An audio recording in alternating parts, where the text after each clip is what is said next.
irmãs em Cristo, quem vos fala é Dom Pedro Cunha, bispo diocesano da Campanha.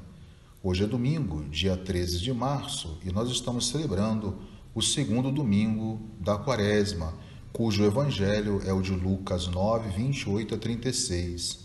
Naquele tempo, Jesus levou consigo Pedro, João e Tiago e subiu à montanha para rezar. Enquanto rezava, seu rosto mudou de aparência e sua roupa ficou muito branca e brilhante.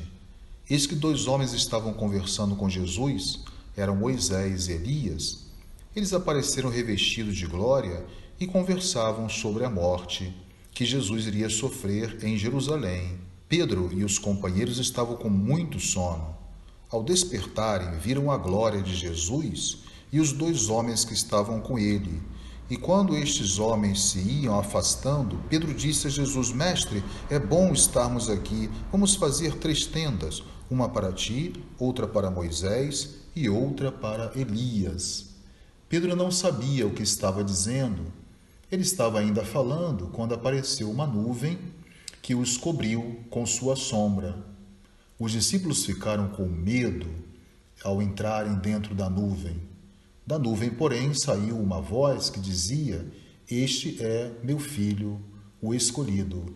Escutai o que ele diz. Caros irmãos e irmãs, no Evangelho de hoje, nós estamos diante deste episódio da transfiguração. A palavra de Deus hoje nos coloca diante da transfiguração de Jesus, diante de Pedro, Tiago e João. Ou seja, para que os discípulos não pudessem se escandalizar com o que o próprio Cristo já lhe havia anunciado no capítulo 9 mesmo de Lucas, sobre a paixão, e nem tampouco com o que lhes havia dito sobre as exigências do discipulado, Jesus então vai se transfigurar diante de Pedro, de Tiago e de João. E aí, no tema da transfiguração, ele é antecedido do tema da cruz, o anúncio da paixão, que a cruz poderia se tornar para os discípulos um escândalo, ou seja, uma espécie de uma pedra de tropeço. Então, Cristo quer afastar do coração dos discípulos o escândalo e o horror da cruz, revelando-lhes a glória que até então estava oculta a seus olhos. Jesus quer ainda, com a transfiguração, mostrar aos discípulos a sua verdadeira glória, como nós ouvimos no domingo passado no Evangelho, das tentações de Cristo no deserto. E uma das tentações do Senhor foi a vanglória, apresentada por Satanás a Jesus. Então o diabo queria convencer o Cristo a buscar uma glória deste mundo. Por isso convidou Jesus a se lançar do pináculo do templo, para que diante de todos os anjos de Deus, como nos diz o Salmo 90, aparecessem e levassem então Jesus nas suas mãos, para que ele então não se ferisse. Se Jesus fizesse isso, ele com certeza receberia uma glória humana, talvez uma glória admirada simplesmente pelos homens, mas não é aquela glória que Deus Pai quer nem para o seu Filho e nem tampouco para nós. Jesus não estava atrás dessa glória, porque ele possui, afinal, a verdadeira glória. Então Jesus se transfigura para revelar a Pedro, Tiago e João também essa verdadeira glória. Então nós também, muitas vezes, nos escandalizamos da cruz de Jesus. Basta que ela se apresente a nós numa determinada realidade. Nós nos aproximamos, muitas vezes, tocamos a cruz, mas nem sempre aceitamos essa cruz. E perguntamos por que eu tenho que abraçar esta cruz. Porque somos fiéis e devemos experimentar essa cruz. Então aí a cruz, ela está presente na nossa igreja para lembrar esse mistério redentor de Cristo Jesus, porque é ela que vai nos conduzir à glória. E esse é o grande mistério que hoje nós estamos celebrando, com esse episódio da transfiguração do Senhor. Então os discípulos, eles estão, em certo sentido, como observamos no texto, extasiados com a visão da glória de Cristo, que dizem assim por dizer pela boca de Pedro, Senhor, é bom estarmos aqui.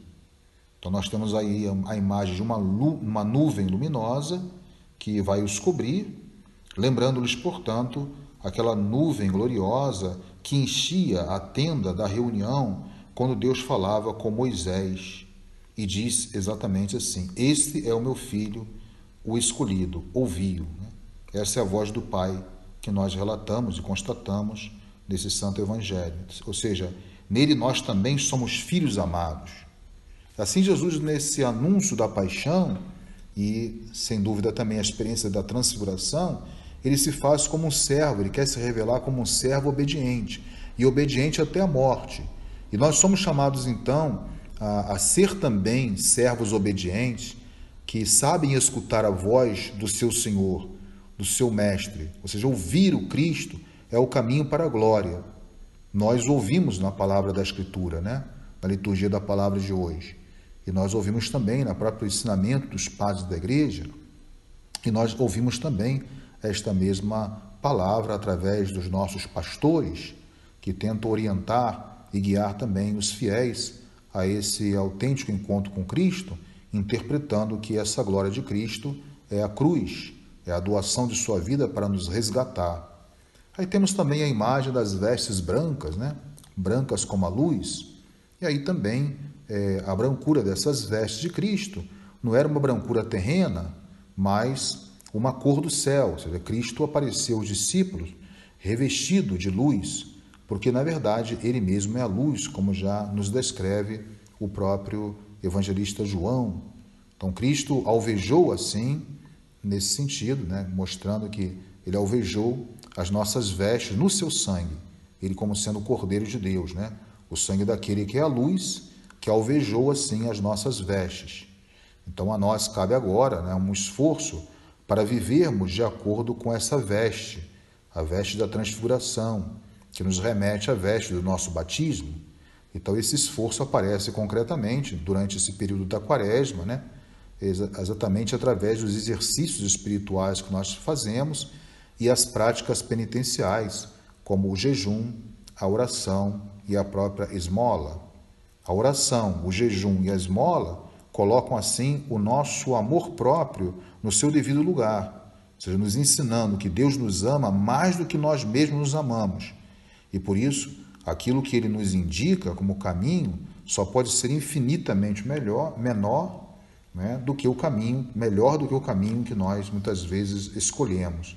Ou seja, o caminho de Deus é um caminho que conduz à própria vida.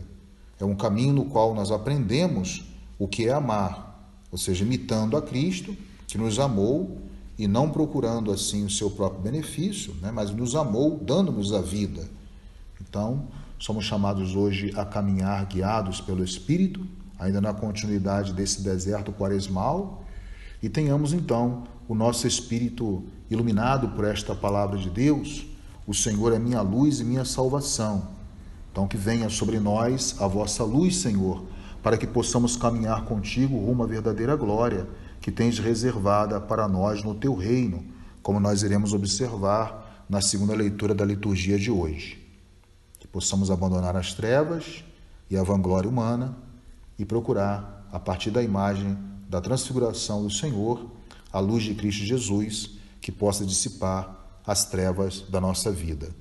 Louvado seja nosso Senhor Jesus Cristo, para sempre seja louvado. O Senhor esteja convosco, Ele está no meio de nós. Seja bendito o nome do Senhor, agora e para sempre.